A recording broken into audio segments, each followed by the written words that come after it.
ಎಲ್ಲರಿಗೂ ನಮಸ್ಕಾರ. G K final solution YouTube ಚಾನಲ್ಗೆ ತಮಗೆ ಸ್ವಾಗತ.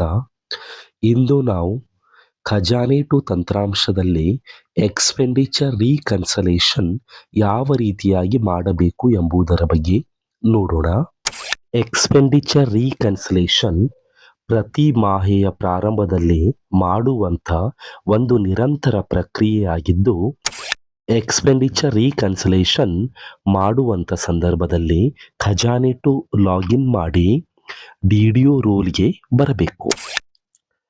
ಡಿ.ಡಿ.ಒ ರೋಲನ್ನು ಸೆಲೆಕ್ಟ್ ಮಾಡಿ ಸಬ್ಮಿಟ್ ಮೇಲೆ ಕ್ಲಿಕ್ ಮಾಡೋಣ.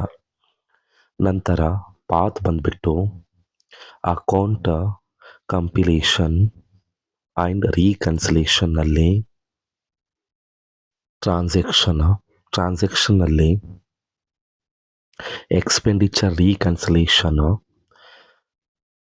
ನಂತರ expenditure reconciliation work list 62B ಮೇಲೆ ಕ್ಲಿಕ್ ಮಾಡಬೇಕು. ನಂತರ expenditure reconciliation work list display ಆಗುತ್ತದೆ. ಇದರಲ್ಲಿ ವ್ಯೂ ರಿಪೋರ್ಟ್ ಮೇಲೆ ಕ್ಲಿಕ್ ಮಾಡಿ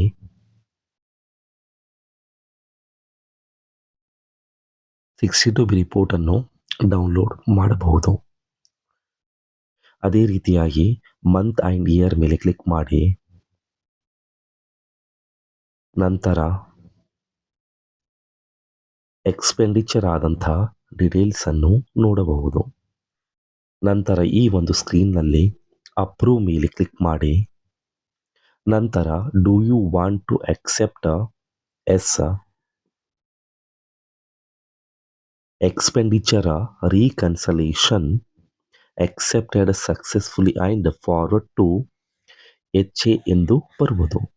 ಈ ರೀತಿಯಾಗಿ ನಾವು ಸ್ಟೇಟ್ ರೀಕನ್ಸಲೇಷನ್ ಅನ್ನು ಮಾಡಬೇಕು.